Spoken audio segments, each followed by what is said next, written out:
Hi, welcome back to Feel Food Factor.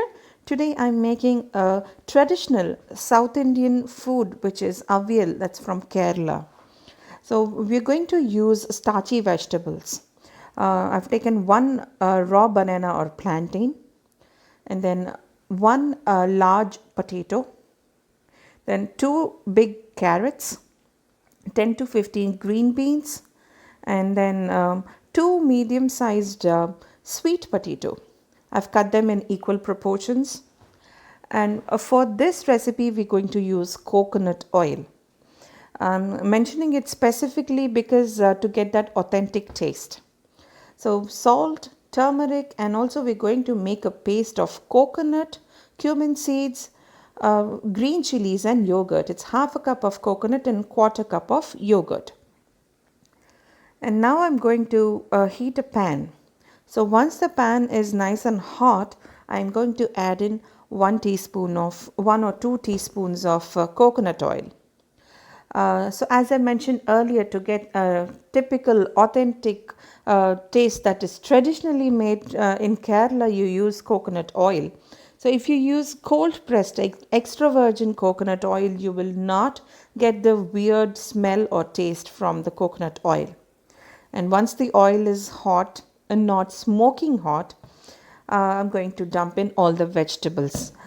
So traditionally in Kerala, what they do is they just dump in all the vegetables, water, and curry leaves, coconut oil, everything, and put the lid on.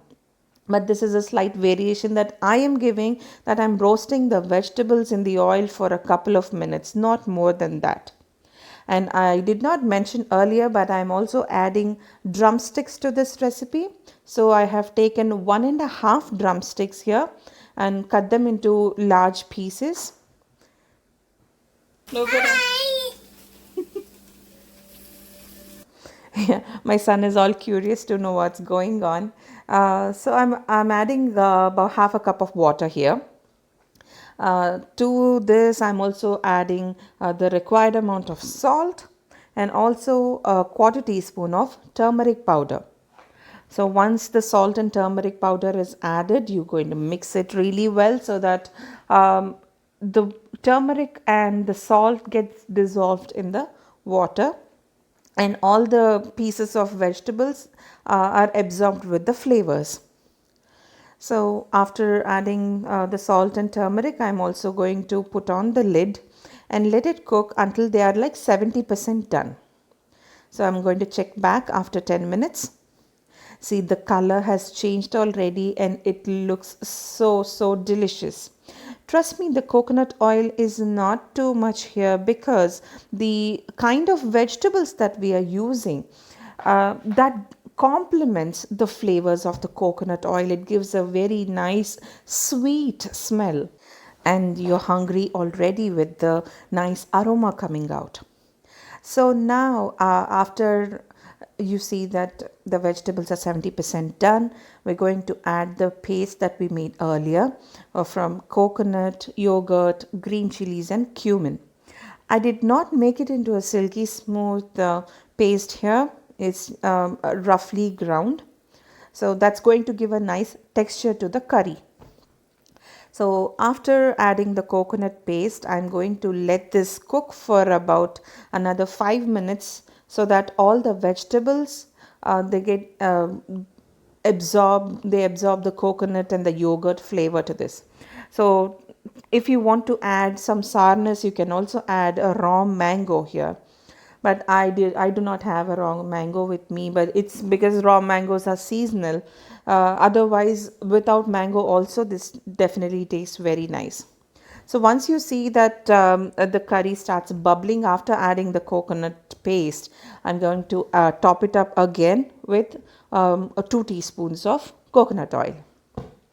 So this is not going to be like overdoing of coconut oil, because trust me, all the vegetables and the coconut oil combination, they complement each other so well that you would not even find any difference.